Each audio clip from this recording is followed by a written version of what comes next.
Hi everyone. आज हम एक बहुत ही ज़्यादा इम्पॉर्टेंट टॉपिक पढ़ने वाले हैं, प्लांट न्यूट्रिएंट्स।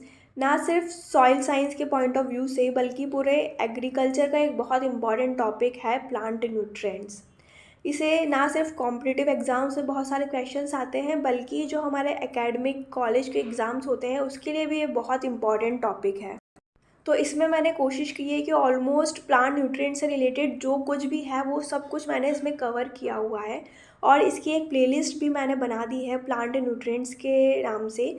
और इसके जो भी वीडियोस होंगे इस टॉपिक पे, जिसमें सब कुछ मैंने कोशिश की है कि सारे टॉपिक्स को मैं एक डिटेल्ड तरीके से आपको समझा पाऊँ, वो आपको उस प्लेलिस्ट में मिल जाएगा। तो आप प्लीज़ प्लेलिस्ट में जाकर सारे वीडियोस को चेक कर सकते हैं और इसके बारे में एक डिटेल डिस्क्रिप्शन मिल सकते हैं। ये एक कंप्लीट गाइड है कि जो भी प्लांट न्यूट्रिएंट्स के बारे में जो कुछ भी है वो सब कुछ मैंने कवर करने की कोशिश की है। इसके अलावा भी आपको कुछ लगता है कि कुछ छूट गया है तो आप नीचे कमेंट में मेंशन कर दीजिए, मैं वो भी उसे ऐड कर दूँगी। So let's continue with the topic plant nutrients. Introduction to essential nutrients for plant growth. ये क्या होते हैं, प्लांट्स में इनका क्या रोल होता है, ये सभी हम आगे डिस्कस करने वाले हैं। तो इसका पर्पस क्या है? ये टॉपिक पढ़ने का पर्पस हमारा ये है कि जो प्लांट की ग्रोथ है उसके लिए कौन कौन से न्यूट्रिएंट्स ज़रूरी होते हैं, और अगर न्यूट्रिएंट्स होना ही काफ़ी नहीं है, उसे प्लांट अब्जॉर्ब कर सके वो ऐसे फॉर्म में भी होना चाहिए। ये की न्यूट्रिएंट्स हैं जिसे हम डिटेल में डिस्कस करने वाले हैं। जैसे कि बेसिक न्यूट्रिएंट्स, ये वो न्यूट्रिएंट्स होते हैं जो मिनरल न्यूट्रिएंट्स नहीं होते हैं। ये सिर्फ जो प्लांट का फ्रेमवर्क होता है, मतलब जो मेजर पोर्शन होता है, अप्रॉक्स 96% ऑफ द प्लांट, वो ये न्यूट्रिएंट्स मिलकर बनाते हैं। और ये सॉइल से नहीं मिलते हैं, ये न्यूट्रिएंट्स ये मिलते हैं एयर और वाटर से। फिर मैक्रो, जैसे कि नाम से समझ आ रहा है, मैक्रो मैक्रो मतलब ज़्यादा। तो जो मोर क्वांटिटी, लार्ज क्वांटिटी में जो न्यूट्रिएंट्स ज़रूरत होती है उसे मैक्रो न्यूट्रिएंट्स कहते हैं। वहीं जो सेकेंडरी न्यूट्रिएंट्स, जो मैक्रो न्यूट्रिएंट्स होते हैं, वो एक्चुअली दो टाइप्स के होते हैं, प्राइमरी न्यूट्रिएंट्स और सेकेंडरी न्यूट्रिएंट्स। तो जो ज़्यादा क्वांटिटी में चाहिए होते हैं वो प्राइमरी न्यूट्रिएंट्स होते हैं। फिर उसमें भी जो क्वांटिटी ज़्यादा होती है लेकिन रिलेटिवली प्राइमरी न्यूट्रिएंट्स से कम क्वांटिटी चाहिए होती है, तो वो सेकेंडरी न्यूट्रिएंट्स होते हैं। फिर जो माइक्रो न्यूट्रिएंट्स होते हैं, जैसे कि उसके नाम में लिखा है माइक्रो, तो ये बहुत ही कम, इसको ट्रेस मतलब बहुत कम अमाउंट के लिए, बहुत कम अमाउंट इसका यूज़ किया जाता है, लेकिन वो कम अमाउंट भी प्लांट की ग्रोथ के लिए बहुत ज़रूरी होता है। तो आइए हम इन न्यूट्रिएंट्स को डिटेल में डिस्कस करते हैं। ये जो प्लांट न्यूट्रिएंट्स होते हैं वो बेसिकली थ्री टाइप्स के होते हैं: बेसिक, मैक्रो एंड माइक्रो। तो बेसिक न्यूट्रिएंट, जैसा कि मैंने आपको बताया कि ये जो फ्रेमवर्क होता है पूरे प्लांट का वो ये बनाते हैं। इसमें आते हैं सी, कार्बन, हाइड्रोजन और ऑक्सीजन। वहीं जो मैक्रो न्यूट्रिएंट्स होते हैं जो कि ज़्यादा क्वांटिटी में प्रेजेंट होता है एयर में, वो दो टाइप्स के होते हैं, प्राइमरी एंड सेकेंडरी। फिर इसमें जैसे कि बताया था मैंने आपको, बेसिक जो न्यूट्रिएंट्स होते हैं वो एयर प्लस वाटर, यहाँ से डिराइव किए जाते हैं प्लांट्स के द्वारा। और ये जो मैक्रो और माइक्रो न्यूट्रिएंट्स होते हैं ये मोस्टली जो है वो सॉइल में अप्लाई किया जाता है, और इन दोनों को आयोनिक फॉर्म में प्लांट्स के द्वारा सॉइल से अब्जॉर्ब किया जाता है। फिर जैसे कि मैक्रो में दो टाइप्स होता है मैक्रो का, प्राइमरी न्यूट्रिएंट्स और सेकेंडरी न्यूट्रिएंट्स। तो इनके एग्जाम्पल हैं, प्राइमरी न्यूट्रिएंट का एग्जाम्पल है nitrogen, phosphorus and potassium, NPK। वहीं जो सेकेंडरी न्यूट्रिएंट्स हैं उसका एग्जाम्पल है Ca, Mg and S, calcium, magnesium and sulphur. वहीं अगर हम माइक्रो न्यूट्रिएंट्स की बात करें तो इनके एग्जाम्पल्स हैं molybdenum, nickel, iron, copper, manganese, zinc, chlorine and boron. ये जो माइक्रो न्यूट्रिएंट्स होते हैं वो 8 होते हैं, जो मैक्रो न्यूट्रिएंट्स होते हैं वो 6 होते हैं, और जो बेसिक न्यूट्रिएंट्स होते हैं वो 3 होते हैं। और इसी तरह जो टोटल इसेंशियल प्लांट न्यूट्रिएंट्स होते हैं वो 17 होते हैं। बहुत बार एग्ज़ाम में ये क्वेश्चन भी आता है कि जो न्यूली एडेड माइक्रो न्यूट्रिएंट है वो कौन सा है, तो वो है निकेल। ये जो लास्ट न्यूट्रिएंट जो ऐड किया गया है इसेंशियल प्लांट न्यूट्रिएंट्स में, जो 17th न्यूट्रिएंट है वो निकेल है। तो आइए अब इन सभी न्यूट्रिएंट्स को हम थोड़ा सा और डेप्थ में डिस्कस करते हैं। जो फर्स्ट वन हमने देखा न्यूट्रिएंट का टाइप वो है बेसिक न्यूट्रिएंट्स। बेसिक न्यूट्रिएंट्स को नॉन मिनरल न्यूट्रिएंट्स भी कहा जाता है, मतलब ये मिनरल्स नहीं होते और ये फ्रेमवर्क एलिमेंट्स होते हैं। ये एयर और वाटर से प्लांट के द्वारा डिराइव किए जाते हैं और जो बेसिक स्ट्रक्चर होता है प्लांट्स का, जो पूरा प्लांट होता है वो जो मेनली कंपोज होता है वो डिराइव होता है इन बेसिक न्यूट्रिएंट्स के द्वारा ही बना होता है। जैसे कि इसके एग्जांपल्स हैं कार्बन, हाइड्रोजन एंड ऑक्सीजन। तो ये जो कार्बन है वो एयर से मिलता है, कार्बन डाइऑक्साइड से, CO2 से। जो एयर में कार्बन डाइऑक्साइड है उसे जो प्लांट है वो अब्जॉर्ब करता है और उसकी जो कार्बन रिक्वायरमेंट है उसे फुलफ़िल करता है। जो हाइड्रोजन है वो मिलता है वाटर से, H2O से। ये क्वेश्चन भी पूछा जाता है कि जो हाइड्रोजन रिक्वायरमेंट है प्लांट्स की वो कहाँ से फुलफ़िल होती है, तो ये वाटर से फुलफ़िल होती है। और जो ऑक्सीजन है वो वाटर से भी मिलता है और एयर से भी मिलता है। तो जो वाटर में H2O में से जो ऑक्सीजन है वो प्लांट यूज़ कर लेता है अपने ऑक्सीजन रिक्वायरमेंट के लिए। और इस तरह से जो बेसिक न्यूट्रिएंट्स होते हैं कार्बन, हाइड्रोजन और ऑक्सीजन, वो एयर प्लस वाटर से प्लांट अपनी रिक्वायरमेंट उसकी फुलफ़िल कर लेता है, जो प्लांट है उसका पूरा फ्रेमवर्क बनाने के लिए। तो आइए हम देखते हैं कि इनका कितना परसेंटेज, जो प्लांट है उसमें इनका कितना परसेंटेज होता है। तो जो कार्बन है, जो प्लांट है वो 45% उसके अंदर जो कंपोनेंट है वो कार्बन का है। और वहीं अगर हम हाइड्रोजन की बात करें तो 6% और ऑक्सीजन जो है वो 45% अगेन। तो यहाँ हम देख सकते हैं कि अप्रॉक्स जो 96% ऑफ द प्लांट है वो इन्हीं 3 न्यूट्रिएंट्स से बना हुआ है। इसलिए ही इन्हें बेसिक न्यूट्रिएंट्स या फिर फ्रेमवर्क एलिमेंट्स भी कहा गया है। तो देखते हैं हम कि इनका अवेलेबल फॉर्म, मतलब किस फॉर्म में जो प्लांट्स हैं इन न्यूट्रिएंट्स को अब्जॉर्ब करेंगे। तो जो कार्बन है उससे CO2 के फॉर्म में अब्जॉर्ब किया जाएगा। जो एयर में कार्बन डाइऑक्साइड प्रेजेंट होगी उसी से जो प्लांट है अपनी कार्बन की रिक्वायरमेंट पूरी करेगा। वहीं जो हाइड्रोजन है, जो वाटर इसे दिया जाएगा H2O, उसमें से हाइड्रोजन प्लस ऑक्सीजन रिक्वायरमेंट भी जो है प्लांट अपनी फुलफ़िल करेगा। जो ऑक्सीजन है वो एयर से भी लेगा और वाटर से भी लेगा। तो कार्बन का फंक्शन क्या है? कार्बन का फंक्शन है जो कार्बोहाइड्रेट्स, प्रोटीन्स, लिपिड और जो न्यूक्लिक एसिड्स होते हैं उसका जो बेसिक मॉलिक्यूलर कंपोनेंट होता है कार्बन। तो इन सभी को बनाने के लिए जो बेसिक रिक्वायरमेंट होती है वो कार्बन होता है। जैसे हमने देखा होगा ये प्रोटीन, लिपिड्स, इनका बेसिक स्ट्रक्चर भी देखो तो उसमें कार्बन का रोल होता है। उसके फॉर्मूले में कार्बन हमेशा इंक्लूड ही होता है क्योंकि वो बना हुआ है कार्बन के द्वारा। जैसे कि जो फोटोसिंथेसिस प्रोसेस होती है उसमें भी हम देखते हैं कि कैसे 6CO2 प्लस 6H2O लाइट की प्रेजेंस में बनाते हैं C6H12O6, जो कि ग्लूकोज मॉलिक्यूल होता है। तो इसमें आप देख सकते हैं कि CHO, ये तीनों एलिमेंट्स, क्योंकि ये प्रोडक्ट बन रहा है फोटोसिंथेसिस में, इसके साथ जो है 6CO2 का भी फॉर्मेशन, 6O2 का भी फॉर्मेशन होता है जो कि एयर में चला जाता है।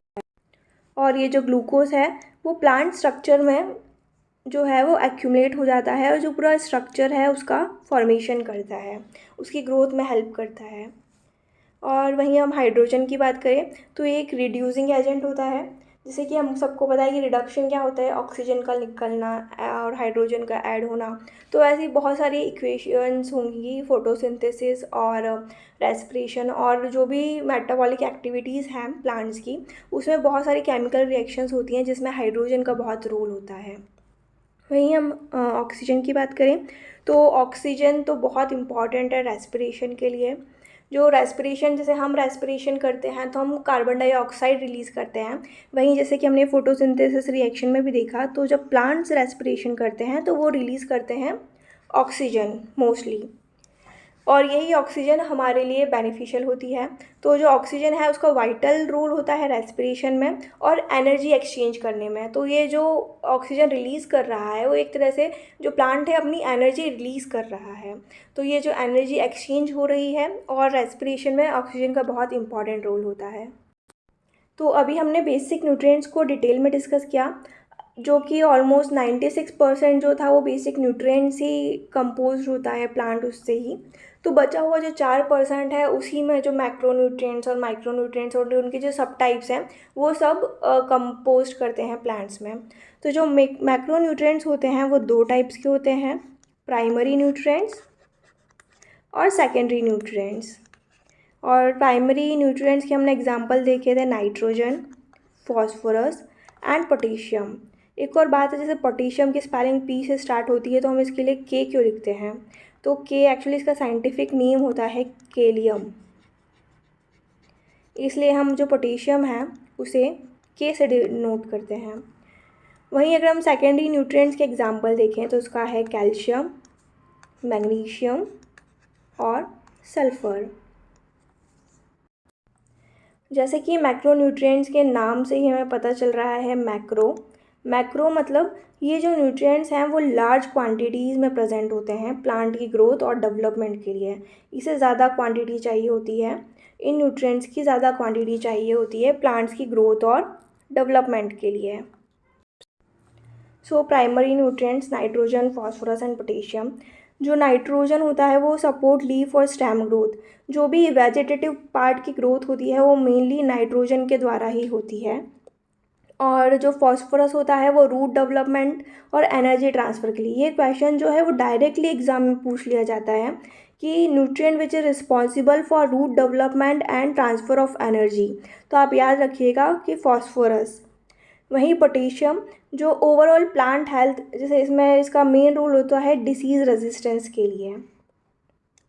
तो जो न्यूट्रिएंट डिजीज़ रेजिस्टेंस और स्ट्रेस टॉलरेंस के लिए ज़िम्मेदार होता है वो होता है पोटेशियम। स्ट्रेस टॉलरेंस कैसे, जो प्लांट की लीव्स पर स्टोमेटा प्रेजेंट होते हैं उनको ओपनिंग और क्लोजिंग को रेगुलेट करता है पोटेशियम। अगर स्टोमेटा ज़्यादा ओपन रहेंगे तो जो ट्रांसपिरेशन है वो भी ज़्यादा होगा, और अगर स्टोमेटा इतना फ्रिक्वेंटली खुलेंगे और बंद नहीं होंगे तो जो ट्रांसपिरेशन है वो कम होगा। तो जब ऐसी कंडीशन आ जाती है, जब प्लांट को वाटर की रिक्वायरमेंट ज़्यादा होती है, तो बहुत सारे जैसे ग्रोथ रेगुलेटर्स भी होते हैं जैसे एब्सिसिक एसिड और अलग अलग टाइप्स के, उसे प्लांट की लीव्स पर अप्लाई किया जाता है ताकि जो ट्रांसपिरेशन है वो रिड्यूस हो जाए और जो वाटर स्ट्रेस की कंडीशन है उससे जो प्लांट है वो ओवरकम कर सके। तो जो पोटेशियम है वो भी उसके लिए बहुत रिस्पॉन्सिबल होता है, जो प्लांट का रेगुलेट करने के लिए, जो स्टोमेटे का ओपनिंग और क्लोजिंग है, जिससे कि डायरेक्टली ट्रांसपिरेशन जो है वो रेगुलेट हो जाता है। फिर हम अगर सेकेंडरी मैक्रोन्यूट्रिएंट्स की एक बात करें तो उसके एग्जांपल्स हैं कैल्शियम, मैग्नीशियम और सल्फ़र। जो कैल्शियम है जैसे कि हमारी हड्डियों को भी मजबूत बना के रखता है कैल्शियम, वैसे ही जो प्लांट्स है उसकी भी जो सेल वॉल्स होती हैं उसको मजबूत बनाने का काम करता है कैल्शियम। और इसके साथ साथ जो सेल डिवीज़न होता है उसमें भी जो हेल्पफुल होता है वो कैल्शियम सेल डिवीज़न करता है। मतलब एक सेल से दो सेल्स, माइटोसिस की जो प्रोसेस होती है, मियोसिस की प्रोसेस होती है, ये सब जो होता है वो सेल डिवीज़न में जो हेल्प करता है वो कैल्शियम हेल्प करता है। जैसे कि जो प्लांट्स हैं वो दोनों ही प्रोसेस से जाते हैं, जैसे कि माइटोसिस और मियोसिस भी।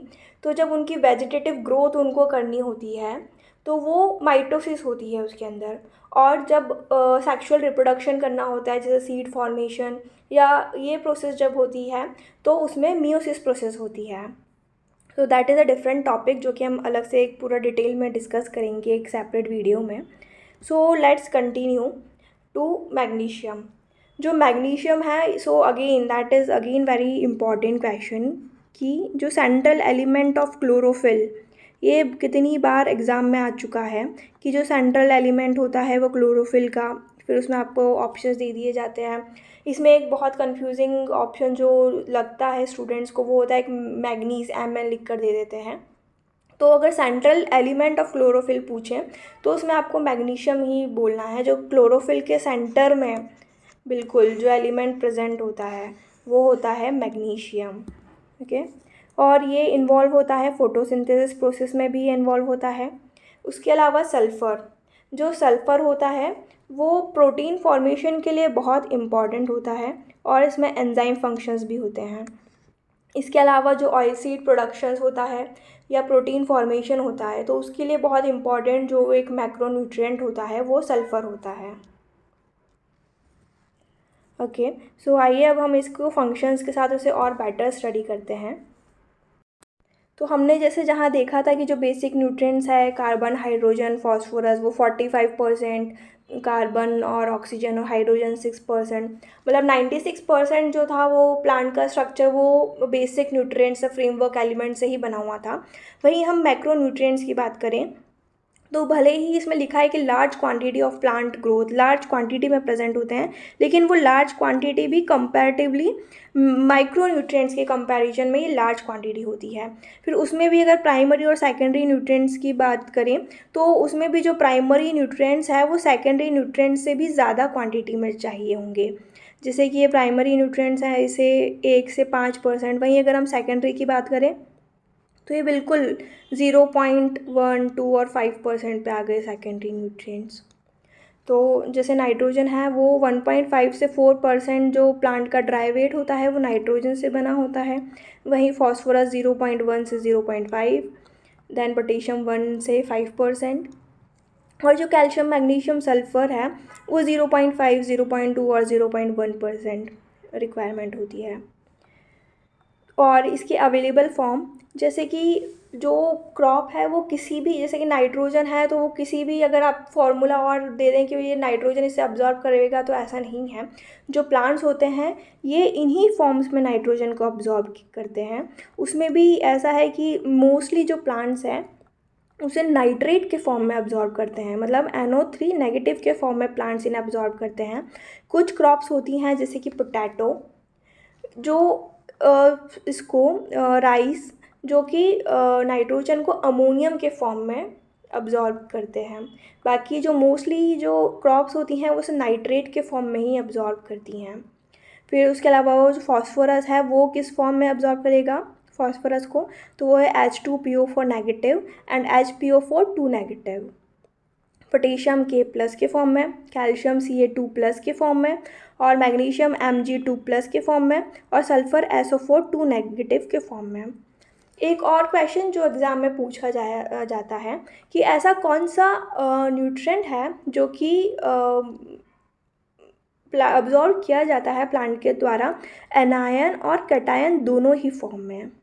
तो आप देख सकते हैं कि जो नाइट्रोजन है वो एनायन और कैटायन दोनों के फॉर्म में अब्जॉर्ब किया जा रहा है प्लांट के द्वारा।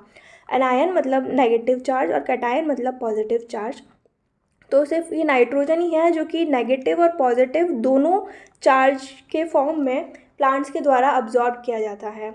अगर हम देखो फॉस्फोरस को देखें तो ये दोनों नेगेटिव चार्ज में अब्जॉर्ब किए जा रहे हैं, पोटेशियम पॉजिटिव फॉर्म में, अगेन पॉजिटिव पॉजिटिव, सल्फ़र जो है वो नेगेटिव फॉर्म में अब्जॉर्ब किया जा रहा है। लेकिन जो नाइट्रोजन है वो नेगेटिव और पॉजिटिव दोनों आयंस इसके प्लांट के द्वारा अब्जॉर्ब किए जाते हैं। फिर अगर हम इनके फंक्शंस की बात करें तो जो नाइट्रोजन होता है वो की कंपोनेंट ऑफ प्रोटीन होता है, मतलब जो प्रोटीन बनाने के लिए जो सबसे ज़्यादा कह सकते हैं मैक्रोन्यूट्रिएंट जिसकी ज़रूरत होती है तो वो नाइट्रोजन होता है। फिर एटीपी जो होती है वो एनर्जी करेंसी होती है प्लांट की, मतलब जैसे कि हमारे पास रुपीज़ होते हैं, वैसे ही जो प्लांट्स होते हैं वो अपनी एनर्जी खर्च या एक्यूमुलेट किसके फॉर्म में करते हैं, वो एटीपी के फॉर्म में करते हैं। एटीपी का फुल फॉर्म होता है एडिनोसाइन ट्राइफॉस्फेट, और उसके अलावा क्लोरोफिल के लिए भी एक की कंपोनेंट होता है नाइट्रोजन। फिर फॉस्फोरस, जो कि अभी हमने से ऊपर भी देखा कि एनर्जी ट्रांसफ़र और रूट के ग्रोथ के लिए जो सबसे इम्पॉर्टेंट मैक्रोन्यूट्रिएंट है वो है फॉस्फोरस। ये आप बिल्कुल याद ही कर लीजिए, क्योंकि आप इनडायरेक्टली डायरेक्टली ये क्वेश्चन देखेंगे ही एग्ज़ाम में, कॉम्पिटिटिव एग्ज़ाम्स में, कि रूट ग्रोथ के लिए कौन रिस्पॉन्सिबल है, कौन सा मैक्रोन्यूट्रिएंट, तो वो फॉस्फोरस है। जो पोटेशियम है वो ऑस्मोटिक बैलेंस और एंजाइम एक्टिवेशन के लिए यूज़फुल होता है, जैसे कि स्टोमेटा के लिए रेगुलेशन के लिए भी होता है। तो वो जो पानी जब अंदर से बाहर आएगा तो उसमें एक ऑस्मोसिस की प्रोसेस भी होगी, तो उसी तरह जो पोटेशियम है वो रेगुलेट करेगा ऑस्मोटिक बैलेंस, स्ट्रेस टॉलरेंस भी करेगा वो स्टोमेटा रेगुलेट करके, और एंजाइम को भी एक्टिवेट करेगा। और इसमें वही डिजीज़ रेजिस्टेंस के लिए इम्पॉर्टेंट रोल होता है पोटेशियम का। वहीं जो कैल्शियम है वो सेल वॉल का फॉर्मेशन कर रहा है। वहीं जो कैल्शियम होता है वो सेल वॉल का फॉर्मेशन करता है। अब वो सेल वॉल का फॉर्मेशन कर रहा है तो ऑब्वियसली वो एक स्टेबिलिटी भी प्रोवाइड करेगा प्लांट को। मैग्नीशियम ये क्लोरोफिल फॉर्मेशन करता है, और जो सेंट्रल एलिमेंट होता है सेल का, क्लोरोफिल का, वो मैग्नीशियम होता है और एंजाइम एक्टिवेशन भी करेगा। और जो सल्फ़र है वो प्रोटीन सिंथेसिस करता है। ये भी एक इम्पॉर्टेंट फंक्शन है इसका याद रखने वाला, प्रोटीन की सिंथेसिस। और जो ऑयल सीड में ऑयल प्रोडक्शन होता है, अमीनो एसिड्स, ये भी जैसे कि अमीनो एसिड्स से मिलकर प्रोटीन बनते हैं, तो अमीनो एसिड्स प्रोटीन सिंथेसिस, ये सब के लिए, और oil formation in oil seeds के लिए जो रिस्पॉन्सिबल होता है वो सल्फ़र होता है। Okay, so now let's discuss the micronutrients. Micro, जैसा कि इसका नेम में ही है, माइक्रो मतलब बहुत कम, स्मॉल क्वांटिटी में जो न्यूट्रिएंट्स प्रेजेंट होते हैं, इन्हें ट्रेस एलिमेंट्स भी कहा जाता है। ट्रेस मतलब ट्रेसेस में, मतलब बहुत थोड़े, बहुत कम। तो जो माइक्रो न्यूट्रिएंट्स होते हैं वो बहुत ही कम क्वांटिटी में प्रेजेंट होते हैं, लेकिन इसका मतलब ये नहीं है कि इसका कोई रोल नहीं होता प्लांट्स में। इनकी वजह से भी बहुत सारे डिसऑर्डर्स और जो प्लांट की नॉर्मल ग्रोथ है वो रुक जाती है। तो भले ही छोटी क्वांटिटी में हो, लेकिन इनका भी रोल होता है प्लांट की ग्रोथ और डेवलपमेंट में। बस ये है कि हमें इनकी जो एप्लीकेशन है वो भी बहुत कम अमाउंट में देनी होती है as compared to the macronutrients. जैसे कि एनपीके, जैसे नाइट्रोजन के लिए यूरिया है, वो बोरे भर भर के केजीस में दिया जाता है, सॉइल में अप्लाई किया जाता है। फिर वहीं जो मैक्रोन्यूट्रिएंट्स में भी जो सेकेंडरी एलिमेंट्स आते हैं, तो वो जो प्राइमरी न्यूट्रिएंट्स हैं उसके कंपैरिजन में थोड़े कम देते हैं। तो देख सकते हैं आप कि इनकी कंसंट्रेशन पीपीएम में आ गई है। पीपीएम मतलब पार्ट्स पर मिलियन, 1 मिलियन मतलब 10 लाख।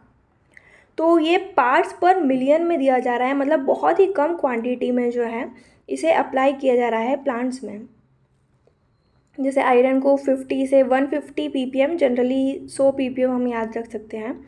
वहीं मैग्नीज़ को 50 पीपीएम, जिंक को 20 पीपीएम, और इनको भी पार्ट्स पर मिलियन में ये सब क्वांटिटीज़, मतलब बहुत कम अमाउंट में, ट्रेसेस में कह सकते हैं, इन्हें अप्लाई किया जा रहा है, या इनकी रिक्वायरमेंट भी उसी क्वांटिटी में है प्लांट्स के द्वारा, इसलिए इन्हें कम अप्लाई किया जा रहा है।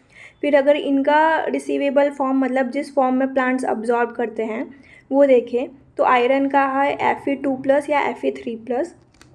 ज़्यादातर इसे Fe2+ के फॉर्म में प्लांट्स अब्जॉर्ब करते हैं, और मैग्नीज़ को Mn2+ या Mn4+ के फॉर्म में प्लांट्स के द्वारा अब्जॉर्ब किया जाता है, जिसमें से ज़्यादातर Mn2+ के फॉर्म में अब्जॉर्ब किया जाता है। जिंक का है Zn2+, वहीं कॉपर का है Cu2+, और जो उसे H2BO3- या B4O7 या फिर BO3 के फॉर्म में अब्जॉर्ब किया जाता है। वहीं जो मोलिब्डेनम है उसे MoO4 के फॉर्म में अब्जॉर्ब किया जाता है। क्लोरीन को Cl-,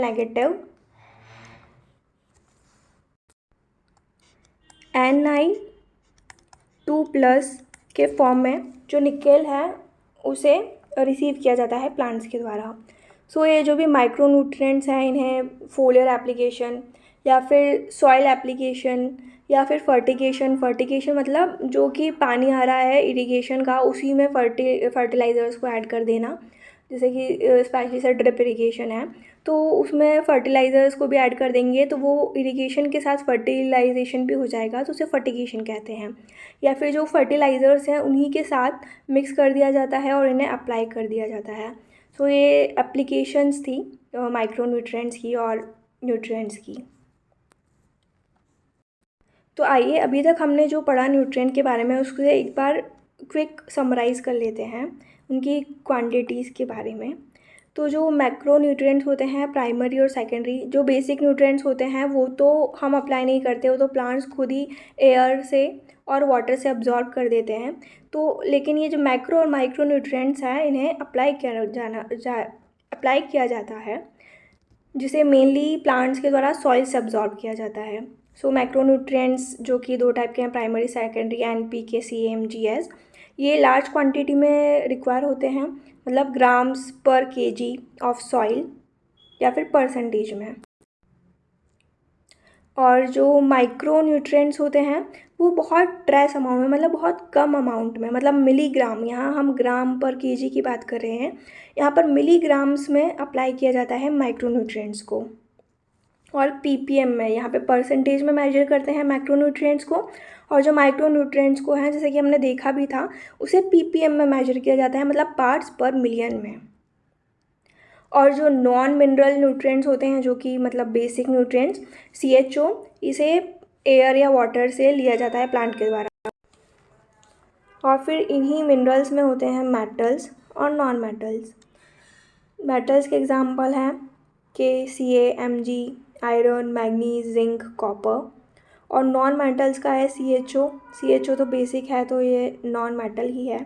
उसके अलावा Np के ऊपर मेटल में चला गया, S chlorine, molybdenum and boron.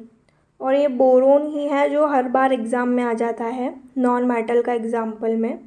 So boron भी आप अच्छे से याद रखिएगा।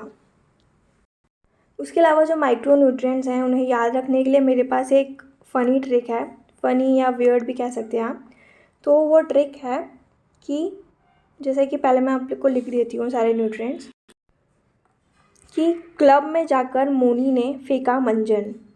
Club Cl chlorine, boron, Moni molybdenum and nickel, फेकू मतलब आयरन, कॉपर, और मंजन मैग्नीज एंड जिंक।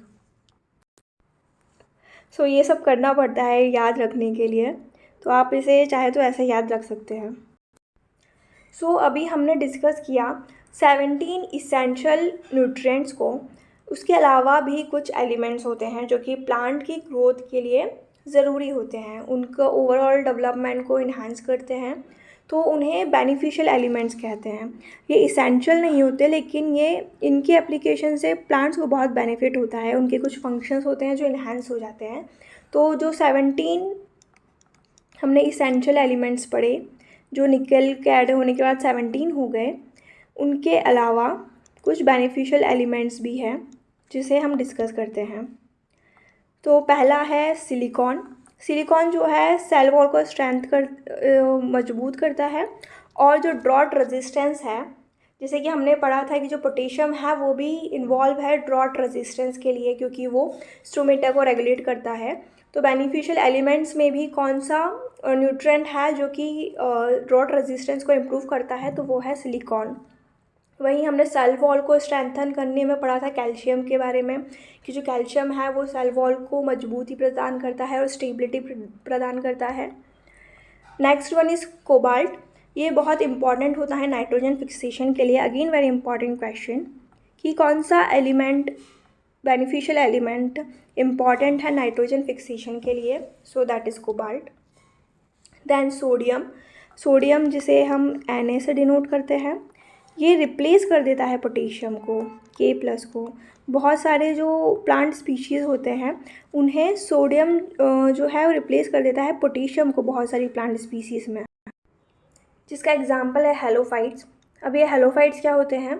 हेलोफाइट्स वो प्लांट्स होते हैं जो कि सॉल्टी मतलब नमक वाले या फिर अल्कलाइन इन्वायरमेंट्स में भी सस्टेन कर पाते हैं, उन्हें हेलोफाइट्स कहा जाता है।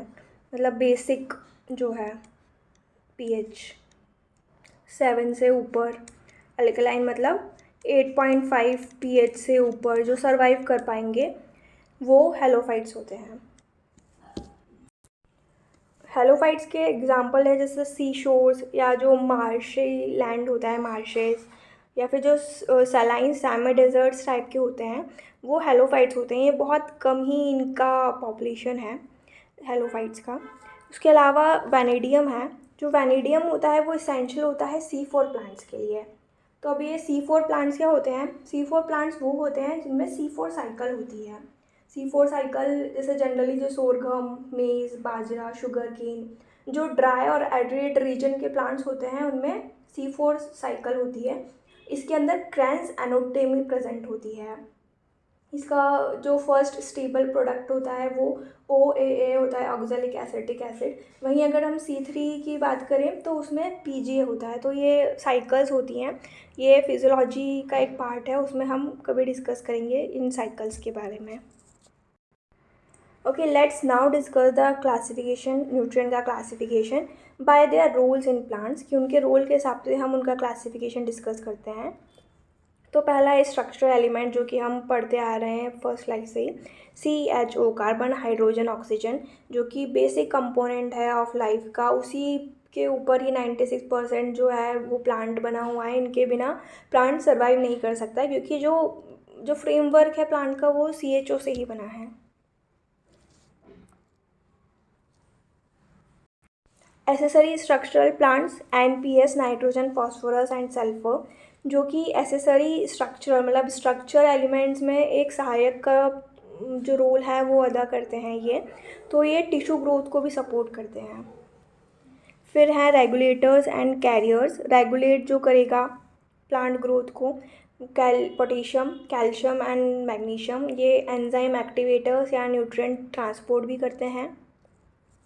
दैन कैटलिस्ट और एक्टिवेटर्स, कैटलिस्ट मतलब जो कि रिएक्शन को एकदम से बढ़ा दें, कैटलाइज कर दें या जो एक्टिवेट कर दें।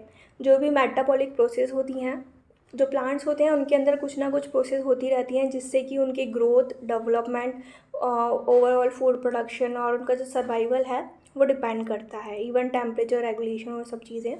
तो वो जो मेटाबॉलिक प्रोसेस हैं उनको जो रेगुलेट करते हैं वो न्यूट्रिएंट्स हैं। ये मोस्टली जो माइक्रो न्यूट्रिएंट्स ही हैं, iron, manganese, zinc, copper, molybdenum, chlorine and boron. Then translocation regulator, जो ट्रांसलोकेट करते हैं उनको जो रेगुलेट करते हैं वो है Ca, Mg, Na, sodium and potassium. Translocation एक प्रोसेस होती है जिसमें जो प्लांट्स होते हैं उनके जो भी मटेरियल्स होते हैं जैसे कि न्यूट्रिएंट्स या शुगर्स, वो ट्रांसलोकेट करते हैं उनके लीव्स से अलग जो पार्ट्स होते हैं प्लांट के उन तक। तो उन्हें उस प्रोसेस को जो रेगुलेट करते हैं जो न्यूट्रिएंट्स वो हैं calcium, magnesium, potassium and sodium. क्योंकि जो फोटोसिंथेसिस हो रही है वो लीव्स में हो रही है, लेकिन जो न्यूट्रिएंट उन्होंने बनाया है वो उन्हें अलग जो ग्रोइंग पार्ट्स हुए वहाँ तक पहुँचाना भी तो ज़रूरी है, तो उसे ही ट्रांसलोकेशन कहा जाता है। देन ऑक्सीडेशन रेगुलेटर, जो ऑक्सीडेशन को रेगुलेट करते हैं वो है iron, copper, manganese, zinc, cobalt and boron. Oxidation again जैसा कि मैंने बताया, ऑक्सीजन का जुड़ना, हाइड्रोजन का रिमूव होना और जो इलेक्ट्रॉन्स हैं उनका भी रिमूव होना, इसी को ऑक्सीडेशन कहा जाता है। Then energy exchange, energy exchange के लिए जो न्यूट्रिएंट्स रिस्पॉन्सिबल हैं वो है O and H, oxygen and hydrogen. Then energy को स्टोर करने के लिए जो रिस्पॉन्सिबल हैं C and PS, carbon, nitrogen, phosphorus and sulphur. Then इनका एक बार मेजर रोल भी हमें इन्हें हर तरीके से पढ़ लेते हैं ताकि कुछ भी अगर क्वेश्चन आ जाए एग्ज़ाम में तो हम उसे फेस कर सकें। उसके अलावा अगर आपको कॉलेज के एग्ज़ाम्स में भी लिखना है तो भी एक आपको बहुत अच्छे नोट्स के रूप में इन्हें आप नोट डाउन कर सकते हैं अपने। और अगर आप हर कुछ सब चीज़ें बता देंगे तो आपको अच्छे मार्क्स मिल सकते हैं। दैन ये हम बार बार जैसे हम पढ़ चुके हैं, CHO बेसिक स्ट्रक्चर होता है, कार्बोहाइड्रेट, प्रोटीन्स। NPS जो है टिश्यू बिल्डिंग करते हैं। टिश्यू मतलब जो सेल्स, बहुत सारे सेल्स मिलकर जो बनाते हैं वो टिश्यू होता है। तो टिश्यू बिल्डिंग करते हैं, प्रोटीन का प्रोडक्शन करते हैं। Then Mg, Fe, Mn, Zn, copper, chlorophyll का फॉर्मेशन करते हैं और एंजाइम के कोफैक्टर्स हैं। इसमें ये क्लोरोफिल फॉर्मेशन बहुत कन्फ्यूजन क्रिएट करता है कि कौन है आखिर क्लोरोफिल का फॉर्मेशन करने के लिए, कि मैग्नीशियम आ जाता है, कभी कभी आयरन आ जाता है। तो आप ये सारे न्यूट्रिएंट्स को याद रखिएगा क्लोरोफिल फॉर्मेशन के लिए। लेकिन अगर स्पेसिफिकली उसमें क्वेश्चन आ रहा है कि सेंट्रल एलिमेंट क्लोरोफिल का है तो उसमें आपको मैग्नीशियम लगाना है कि जो central element present in chlorophyll is magnesium. और क्लोरोफिल फॉर्मेशन में आपको ज़रूरी हो सकता है कि मैग्नीशियम ऑप्शन में ना हो, तो ये आयरन, मैग्नीज, जिंक, कॉपर, ये सारे ऑप्शंस अगर आपको दिखें तो वो भी सही आंसर होगा। फिर वहीं एनर्जी स्टोरेज और ट्रांसफ़र के लिए और क्लोरोसिस प्रिवेंशन के लिए, क्लोरोसिस मतलब येलोइंग ऑफ लीव्स, लीव्स को येलोइंग होने से बचाने के लिए कौन से एलिमेंट्स रिस्पॉन्सिबल हैं? N, K, Ca, Mg, Fe and sulphur.